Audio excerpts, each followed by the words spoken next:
Welcome to the Recover You podcast. I'm Kylene. And I'm Patrick. We are a couple in recovery from sex addiction and betrayal trauma. Together, we share our story to encourage you on your journey.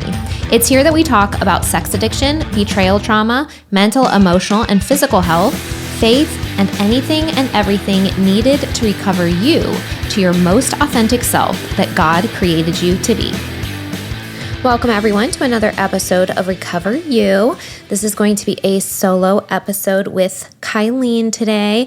And as we jump into today's episode, I want to officially welcome you to the new Facebook Recover You group. It is up, it is available, and I am officially inviting you into this new group. So as many of you know, if you've been listening the past several weeks, for the past, I don't know what it's been, 2 months, 1 month, we've lost access to the original support group. It's been a whole process. And so I have created a new one. The link is in the show notes, and this is really just a place where you can come, ask your questions, get support. I try to answer your questions directly myself. It does not replace one-on-one coaching, one-on-one therapy. It does not replace any of those things, but it is just a place to feel seen, to feel encouraged, and to encourage other people. What I really loved about the group before it went away was how supportive everyone was to each other. So I really want to bring that back, and that link is in the show notes. So I hope that you will join us there. Today's episode is we're going to go over the 5 phases of recovery for a betrayed partner. And I thought this might be nice to talk about. I think in a lot of ways it's been covered over a variety of episodes over the past several years, but I think in general, this is like the one question that, if a betrayed partner is just starting out with a coach or a therapist, they're going to come in and they're going to go, what's the roadmap? Give me the steps. I need to know, can you give me, can you just tell me what to expect? And the answer is yes and no. There are some general steps that everyone typically is going to follow. There's a process of recovery when a couple chooses reconciliation that's highly recommended, and that involves very clear steps. And at the same time, everyone's story is very unique, and your journey and your timeline. So another question is how long is this going to take? Everyone's timeline is going to be different.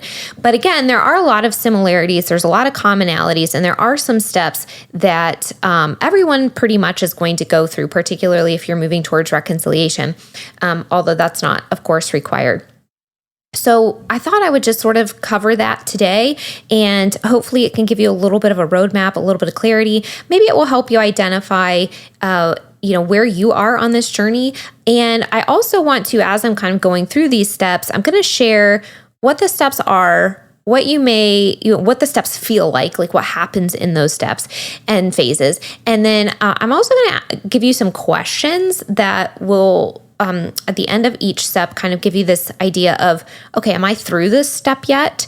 Or a question to ask yourself. And then towards the end, I will also give you some questions to sort of, again, assess where you're at and what you need moving forward, so that we can just use this as an opportunity to say, okay, where am I at? And maybe what are my next steps? Or maybe where do I need some more support? Or wow, I'm further along in the journey than I thought I was. So that's what we're going to talk about today, the 5 phases of recovery. So let me summarize those very quickly.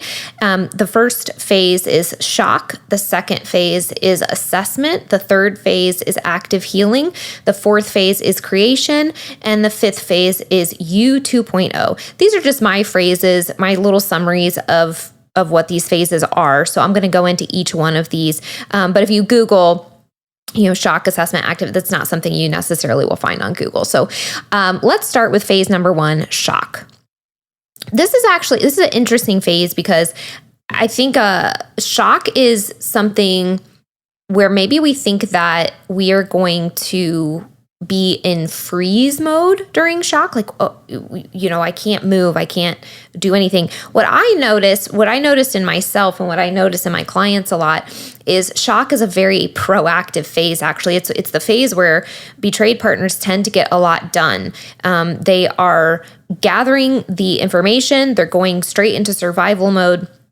They are connecting the partner to the CSAT and the groups, and there's sort of this a stabilization phase.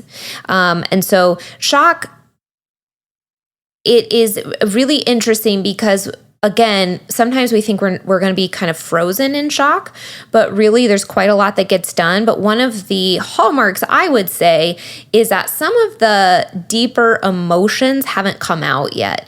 This is all. I also want to kind of start the whole episode by saying this is not linear. So when I say something like that, it doesn't mean that you haven't felt sadness or anger or grief just because you're in shock. Of course, you're going to feel all of those things. But there tends to be a progression where some of those come out more strongly or more prominently later. And in shock, you actually feel like, hey, my brain is functioning fairly well. I'm actually able to get things done.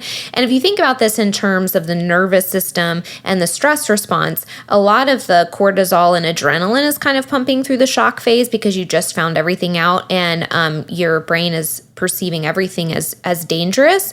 And so the stress hormones actually can make your body feel pretty capable and pretty good for a while.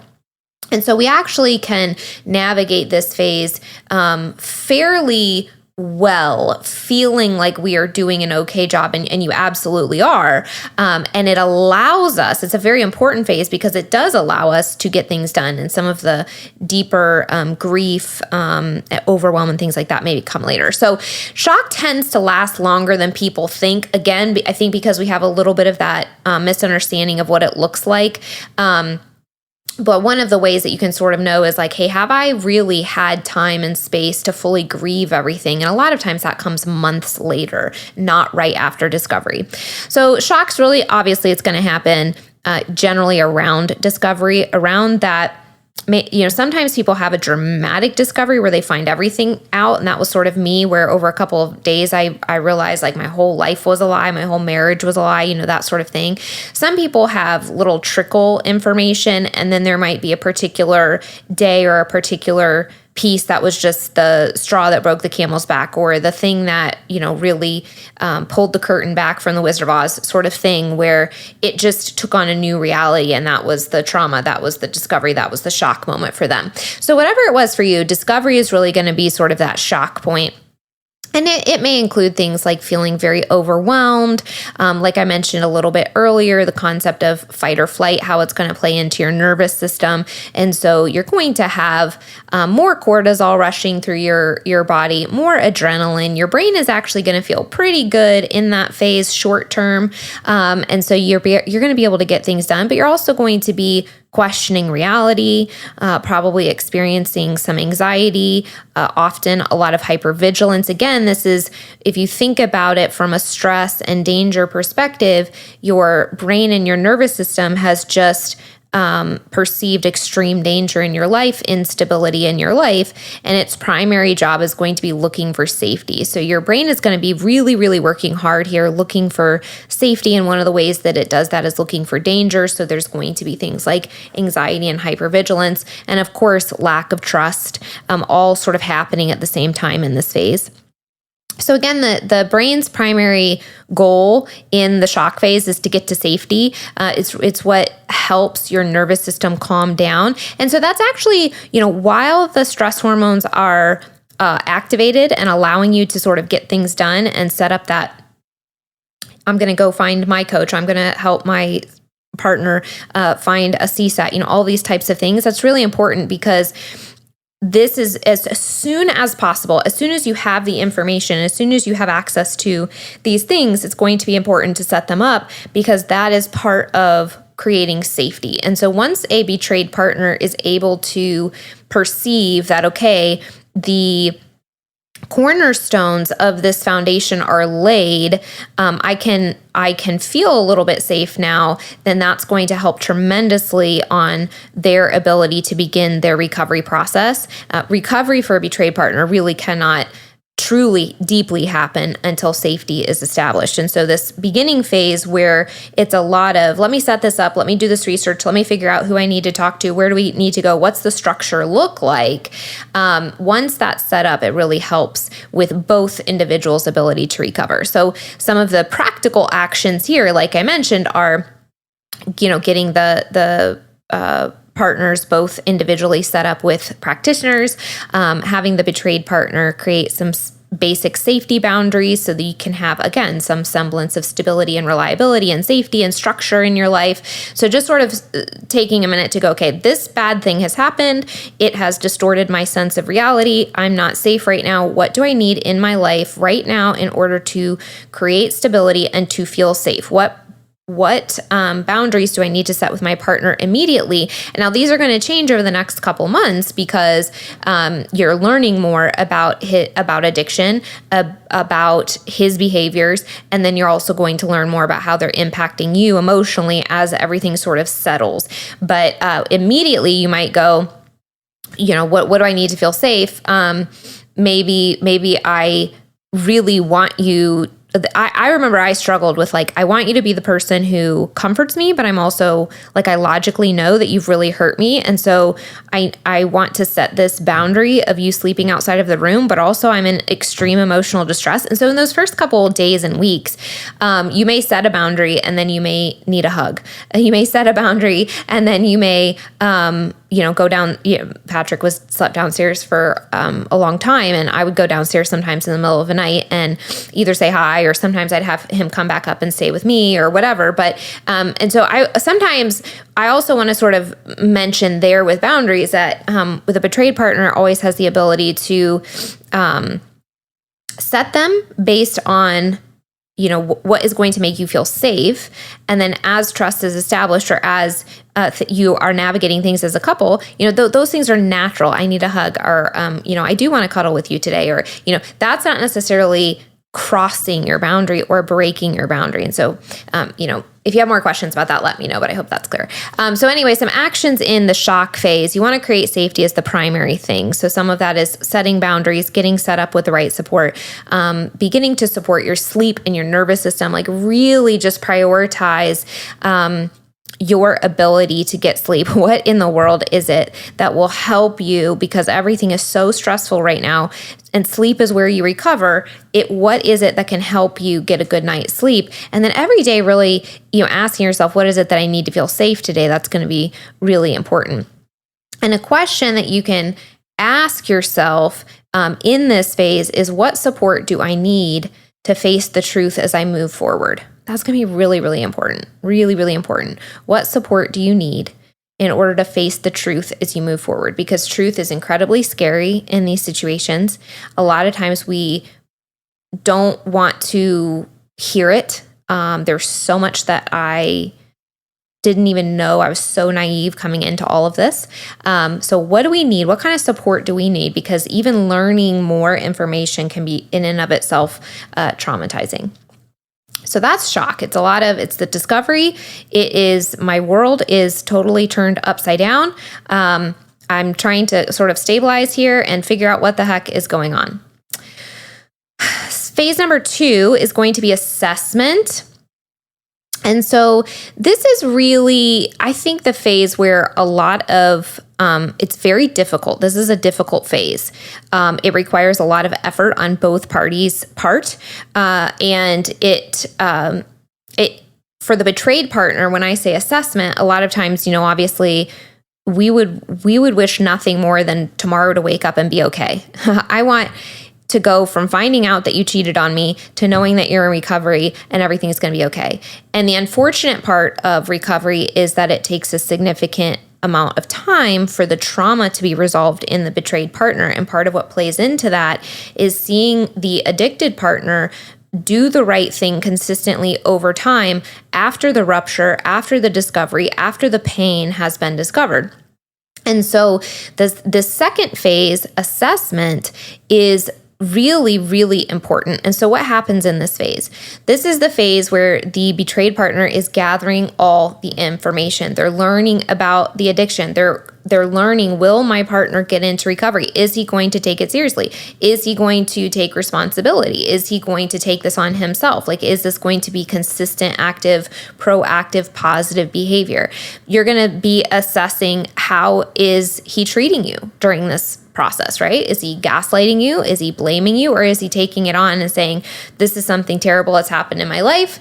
I am ashamed of it. I want to heal from it. And regardless of what happens with you and me, I want to fix this in my life. And then he voluntarily goes to therapy. He jumps into group. He starts doing, all this research on his own, right? So this assessment phase is really critical for the betrayed partner to have the time to observe what her partner is going to do.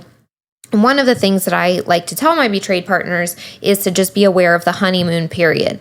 So the honeymoon period is where one or both of the people can be very happy right after discovery. And so a lot of times for the addict, that happens because they're finally in sobriety, everything's found out, they're living their best life, they're totally happy. And sometimes for the betrayed partner, this can happen because they're like, oh my gosh, I finally have the partner that I've always wanted. They're being honest with me, they're talking to me, they're communicating to me, everything's great. And not that this is a bad thing, these are all great things. But the thing to be aware of is the honeymoon period can potentially wear off about months 3 to 6. So when an addict feels really amazing in those initial stages of recovery because they're finally stepping into the light and feeling truth and feeling I'm getting into sobriety and this is amazing and this is what I've always wanted. One of the potential pitfalls that I like to warn people about, and this doesn't happen for everybody, but one of the things I like people to be aware about so that it doesn't happen is that about 3 to 6 months in, sometimes addicts can feel like, what, I've got this under control. I'm feeling so good. I don't ever want to go back to that. So I'm going to start pulling away from the things that have helped me get here. I don't think I need to go to therapy anymore. I don't think I need to go to group. I don't think I need to have all these people that I'm checking in with regularly about my emotions, et cetera, et cetera. And so one of the things for a betrayed partner to know is, is to kind of hold their feet to the fire a little bit, but also for an addict, like, we've talked about this several times, that the idea that addictions that have been developed and patterned into your system over decades usually don't go away within weeks to months. The behaviors can, absolutely, but the deeper patterning that, if we never, ever, ever, ever, ever want this thing to come back, we have to put in the time and the work to create new neurological patterns, to create new habits. And those involve navigating all of these different situations and things like, what happens with our first anniversary, what happens with our first Thanksgiving, what happens with our first Christmas after discovery. Typically a minimum of a year gives people the ability to begin navigating all of these various stressful things, be it from holidays to family to work, things that might just surprise us, to really test their sobriety.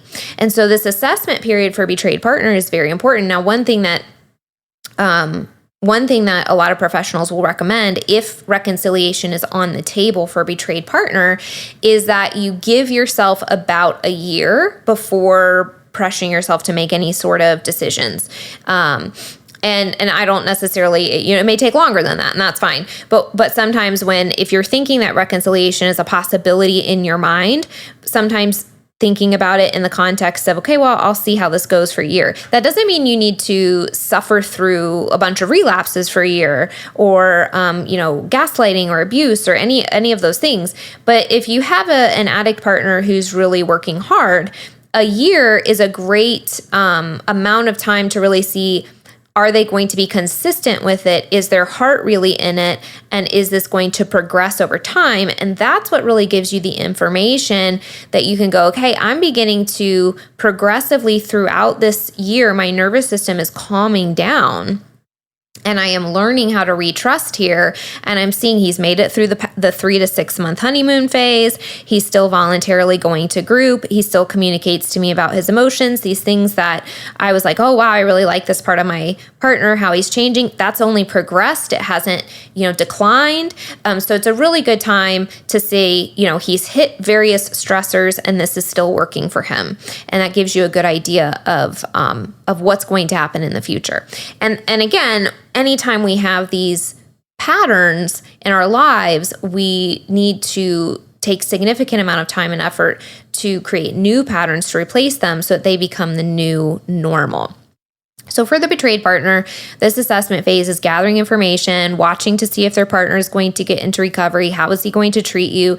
Does all of this continue to progress throughout various stressors over the year? It's also an opportunity for the betrayed partner to continue learning about the extent of the behavior and the addiction, to create their own support team, connect with your own recovery coach or trauma therapist or whoever it is that you're going to work with, and to begin creating and establishing safety in your life. That's going to be very, very important through that assessment phase. So you can see why this is a phase sometimes that people can get stuck in. So either people can say, this is too much and I kind of want to step back into denial. So I see that he's doing a little bit of the work. I don't really want to get too involved. I don't want to think about it anymore. It's too painful. So I'm going to go back into pretending that everything's fine. I'm not going to address any of the long-term deeper issues, and I'm just going to go into living life. So that's one option.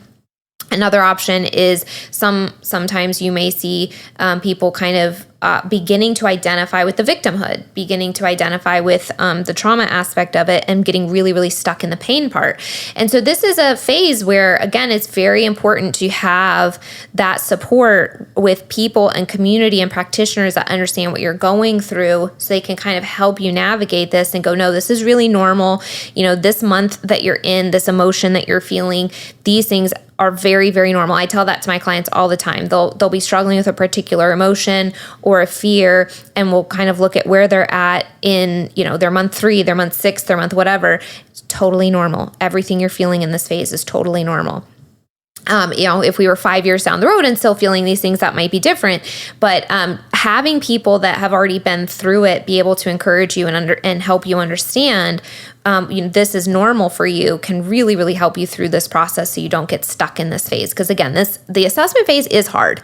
If we could snap our fingers and go, my husband's in recovery, I know he's in recovery, it's been 3 years, I feel good, I feel safe, I feel relaxed, we would all do that. We would go to sleep tonight, we would wake up and we would go, tomorrow's going to be a good day. The reason it's so hard is because we now have to work on our own healing, and in order to not choose our own unhealthy coping mechanisms. And so it's one of the things that's sort of interesting about a partner's betrayal, a betrayed partner's recovery, is we want to make sure that we don't, through the process of pain and recovery, fall into some of the pitfalls that the addict would have. And one of those would be finding unhealthy ways to manage the extreme amount of pain that we're under. And so healing is sometimes the uncomfortable choice, because coping mechanisms tend to feel a little bit easier to gravitate towards. So that's something that this is an uncomfortable phase. It tends to be a longer phase. It tends to be a phase that people get stuck in, but it is doable. It is manageable. We can move through it. We just need the right support. So what are some of the actual practical things that people need to do if they find themselves in this phase? Well, we want to make sure that you get one-on-one support. So finding somebody that specializes in betrayal trauma, somebody that understands the addiction side, someone that is able to kind of navigate you and support you through this, finding that coach, that therapist, that practitioner, that's going to be crucial for you through this phase and several more. When possible, finding a local or online support group or community for the betrayed partner is also really important. Again, that community of support that can say, I understand what you're feeling is normal. What you're experiencing is normal, what you're experiencing is valid, and empathizing with you through that and offering support through that can be really helpful, because while it's also very important to find safe friends and family, which I also encourage you to do in this phase, sometimes they can be really kind and helpful and supportive, but maybe just not to the extent of somebody who really gets it because they've experienced it. Because if somebody hasn't experienced it, they just may not quite understand what you're feeling. So through the assessment phase, it's going to be really important. Okay, I'm watching my betrayed part or my addicted partner.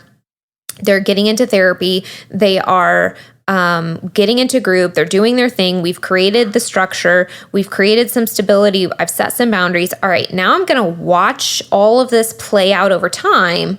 I'm also going to be working with my own coach, my own practitioner, my own therapist to, again, help me continue to navigate this phase, but then eventually begin to start working on some of my own pain as well. It's going to be important to talk to friends and family that are safe, continue your education. And then also in this assessment phase is the phase that you're going to navigate the full therapeutic disclosure and polygraph. So again, finding that practitioner for your spouse and for you that can help you through these is going to be really, really important. Part of the assessment is having all of the information so that you can offer consent to continue the relationship. And so the full therapeutic disclosure and the polygraph play a big role in giving you the opportunity to make that decision and for you to continue to stand back and watch and understand everything that's happening. Another thing that you can do in the assessment phase is really establish clear expectations. So as the betrayed partner, really getting clear on what do you expect in a healthy marriage? What does that look like to you? And really, sometimes that may be a difficult question. So that may be something you work with your coach or your therapist through. That may be something that you spend a lot of time thinking back and journaling on. But really, it's going to be very important if you're going to navigate this, if you're going to consider reconciliation, that you have a clear vision of what health looks like so that you can be really, really clear as you're moving towards that goal, what it is that you're moving towards and what's going to get in your way as you continue navigating that process. So what do you expect in a healthy marriage? Get really detailed. What does that look like? What boundaries do you put in place around your relationship recovery, communication, sex, money, all of these different things? So getting really more clear. So in that first phase of shock, you may have set a boundary of, hey, we're sleeping in separate rooms while I kind of stabilize. In the assessment phase, you've learned enough about their behaviors and you're learning enough about your emotions and how this is impacting you. And you're starting to create this vision of where you want to go in the relationship. And so now, while you're creating these expectations of a healthy relationship, you're also establishing very clear boundaries around all of these different areas, whether it be their behavior, your relationship, your physical relationship, how you interact, their recovery, whatever it is. You're going to get really, really clear on, this is what I need to feel safe. This is what I need to stay in a relationship with you. And long-term, this is what I need if we're going to move into a healthy place together. So all of these, again, this is why it's really important whenever possible to have one-on-one support, because this gets very I don't want to say complicated, but it's multi-layered and it can be a little different for every person because every addict is a little different and their behaviors are a little different. So while one person may have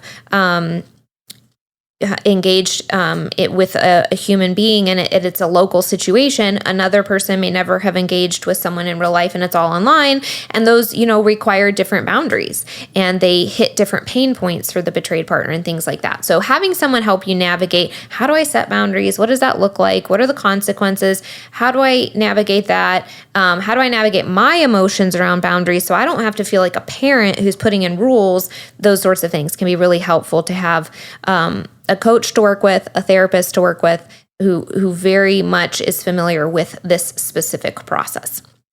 So question you can ask yourself in assessment to sort of know if you're towards the end of this phase is, do I feel safe and have a good idea of my long-term goals?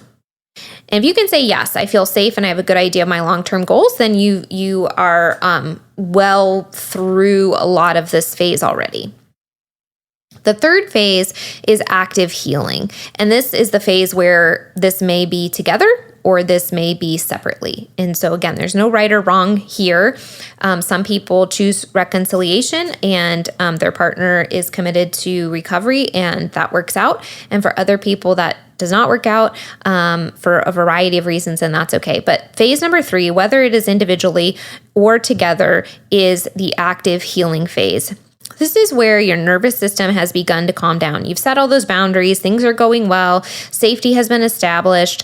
Your boundaries are being respected. So now your body and mind are more calm. So remember when I was talking about shock, that first phase, and how your nervous system and your brain perceive danger, and so they're constantly living in fight or flight and hypervigilance. The active healing phase is when things are consistently moving in the direction where your nervous system can actually calm down, your brain can calm down because you feel more safe. And again, that's why I say, active healing, because as I mentioned earlier, without safety, it's almost impossible for a betrayed partner to heal.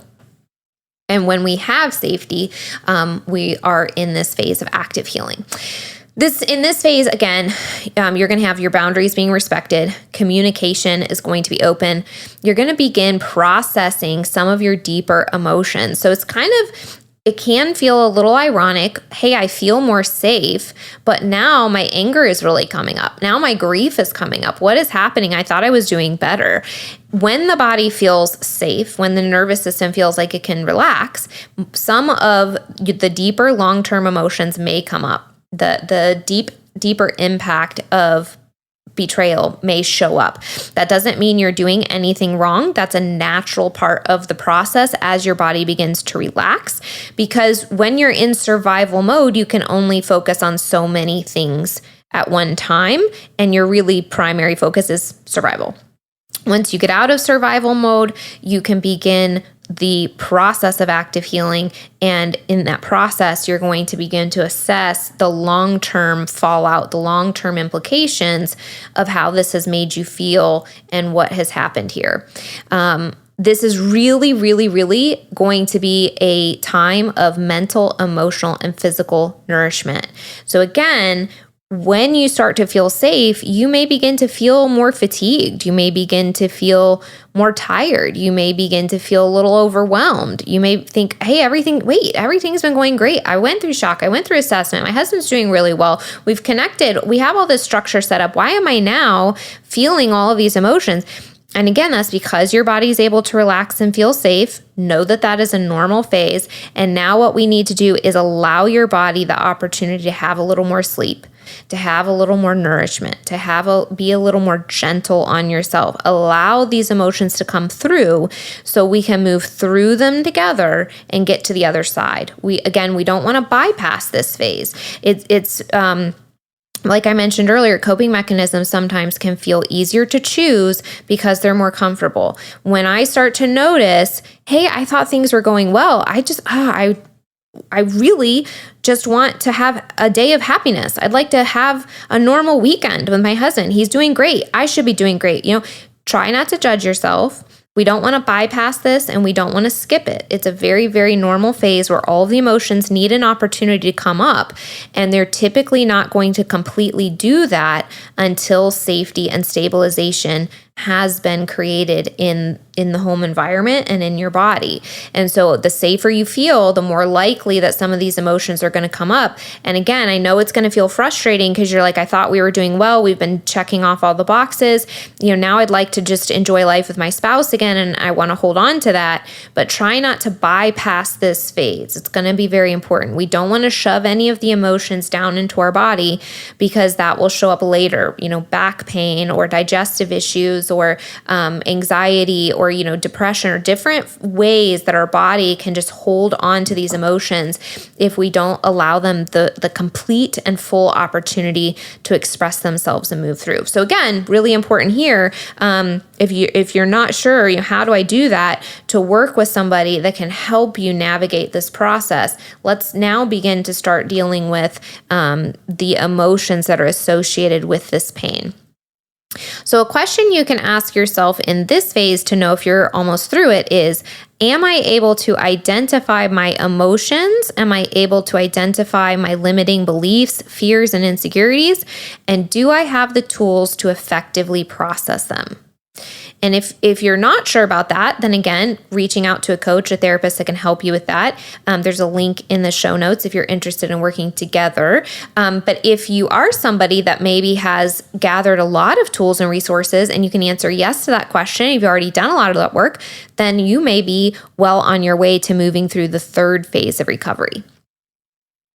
The fourth phase of recovery for a betrayed partner is creation, a new birth. This is where we really begin moving beyond and through all of that grief. So as I mentioned, in the active healing phase, all of those emotions starting to come up and feeling really frustrating.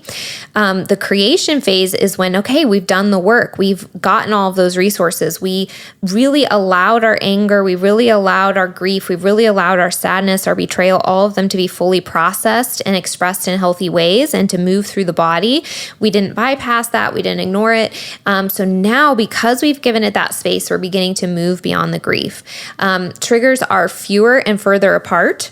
Your nervous system begins to feel safe.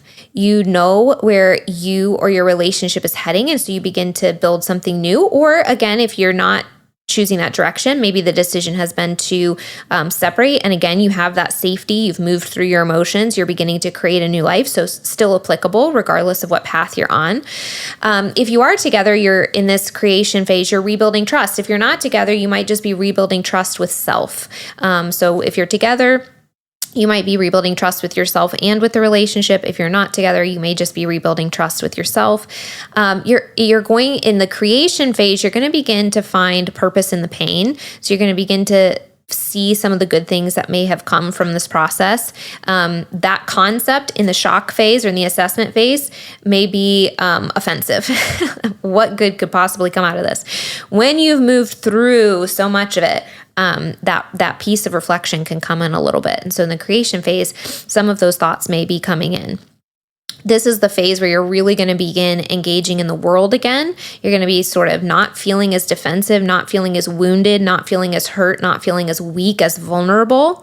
And you're going to be able to step into the world with, more happiness, more aliveness, feeling happier and positive emotions. You're going to feel in a way like you're rediscovering yourself, or maybe this is like a new version of you that you're just sort of learning about and creating along the way. You're going to, in this phase, begin viewing betrayal as a chapter in your life instead of viewing it as your identity or a permanent state that you live in. And again, that's why I think in the assessment phase, if whenever possible, it's important to work with someone that can help you, because we can get very stuck in that as betrayal as an identity or a permanent state, because trauma is scary and it's very overwhelming. And if we don't learn the tools to move through it and to begin to create a new life, we can very easily in some ways get stuck there. So the creation phase is really, we know we're here when we really are able to view it more and more and more as a chapter in our life, not a defining part of our being. So we're going to be finding joy. We're going to be engaging activities that bring connection and joy. We're going to be developing new habits. So we're going to feel more and more secure in our relationship. And if we are separated, feeling more secure without your relationship. So there's just a security sense, a peace that you're going to be experiencing in this creation phase. And you want to continue using the supports and behaviors that have gotten you to this phase. So again, similar to the addict, we want them to continue to engage in communication, identifying their emotions, checking in, being proactive, developing engaging in self-growth activities, those sorts of things. And that's what helps them move from sobriety into recovery and then into lifelong freedom. We want to do that through our trauma recovery as well. We want to continue engaging with the world, identifying our emotions, using the tools and resources, because the thing with trauma is that it's not completely linear. I'm giving you these phases and it makes it sound like once I'm done with step 2, I move on to step 3, but these all interact a little bit and overlap a little bit, where you're going to have grief in the shock phase a little bit. You're going to have grief in the creation phase a little bit. It's not all locked into the active healing phase, right? Where we are intentionally processing the grief, for example. So it's important to be aware of that. So we gather the tools, the resources, and the education so that we are more capable of using them throughout all of the phases. And then as we continue to recover, our resiliency and our ability to handle stressors in life increases. That's one of the really important pieces to understand as a betrayed partner, is that it's not always that the grief itself goes away. It's that our resiliency and our capacity to deal with stress and to deal with the grief and to process what has happened increases over time, and we get better and better at it. And we create this beautiful life that we're very content and happy with around this piece that has really hurt us. That doesn't necessarily go away. If we look back in our memory, it will always exist. But now we have a life that we are very content with. So a question to ask yourself in this phase to kind of know if you're moving through it is, do I feel like I can relax? Am I beginning to enjoy life again? Have I found purpose in this process? Do I have hope for the future? Do I know I will be okay no matter what happens? If you can answer yes to those, then you're probably solidly in the creation phase. So then we move on to phase 5, which I'm just going to call you 2.0, the new life. And this is really where it's sort of like a deepening of the creation phase. You feel normal, but in a new way. So it's like for so long, betrayal was such an overwhelming concept in my mind, and it was so present in my daily life. And then eventually, as you heal and get more and more deeply into healing and feel more safe in your nervous system and in your relationship and in your environment, you feel more normal and you begin to live a new life and you feel more joy. And so you just feel normal, but maybe it feels different than before. Maybe it's in a new way.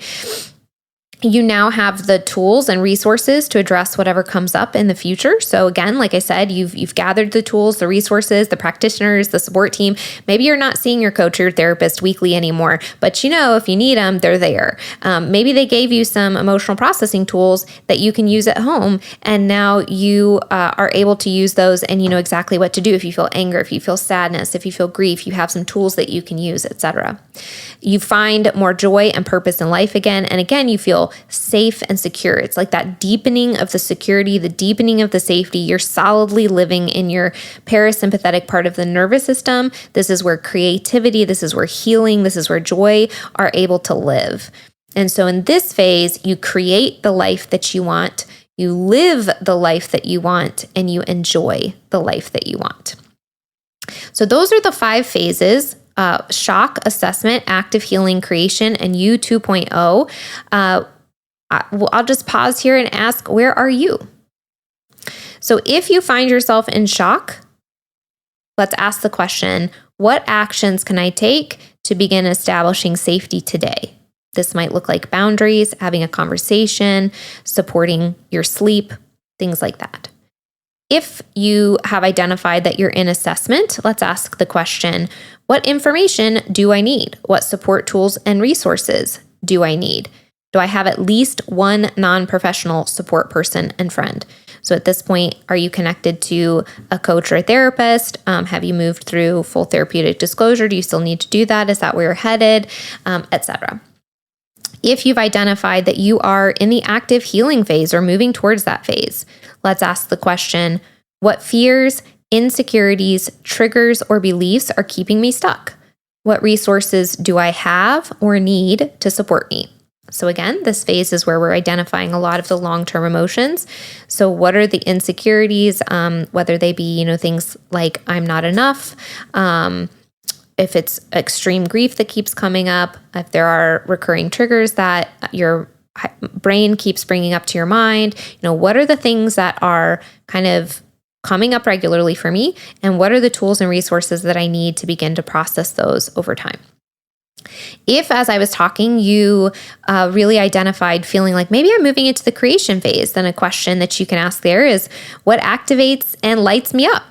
And what is my vision for the future me? And you can really spend some time curating that and thinking that through. And if you felt like you were in the creation phase and you're moving into you 2.0, a question you can ask is, what area of my life needs the most attention for this next phase of growth? And what helpful tools need to be part of my long-term support? Well, I hope today's episode is helpful. Like I said, I understand how overwhelming it is as a betrayed partner, finding out all this information, reassessing your entire life, and then just going, I would really like a roadmap.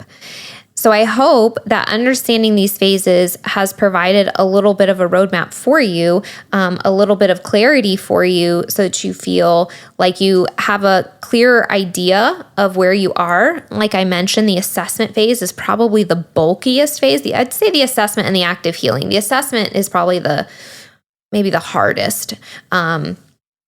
And so a lot of people that I work with are going to be somewhere between shock, assessment, maybe dipping their toes into active healing. But a lot of the people that I work with are going to be in the assessment phase. And so then maybe that's you. And we spend a lot of time in that phase. And I would just encourage you, if that's you, make sure you have the support you need. Make sure that you have people in your life that know what's going on. It's really going to be crucial for you as you continue navigating this. in that vein, please don't forget that we now have the new Facebook Betrayal Recovery Community available. I'm going to put that new link in the show notes. So please click that, join us, join the group, offer encouragement to each other, ask your questions. I'll be happy to connect with you. I can't wait to see you in there. And thank you again for your patience with all of that. I really appreciate it. And I'm sorry that we've had to go through this whole process together, but I am excited to start the new group and to see you in there. Every day is a new opportunity to choose health and freedom. Make that choice today, and we will see you next week. Woohoo! If you're listening to this, it means you've made it through an entire episode. Part of recovery is spending time engaging in healing and self-growth activities. We are thankful that you chose our podcast to be one of those activities today. Make sure you reward yourself for that accomplishment. If you've enjoyed this episode or this podcast, we would love to hear from you. Please take just a few moments to leave a rating and review, letting us know your experience with Recover You. We not only love hearing how these episodes are helpful, but ratings and reviews help others just like you who are searching for recovery information and support find the podcast too. We can't wait to hear from you. See you next week.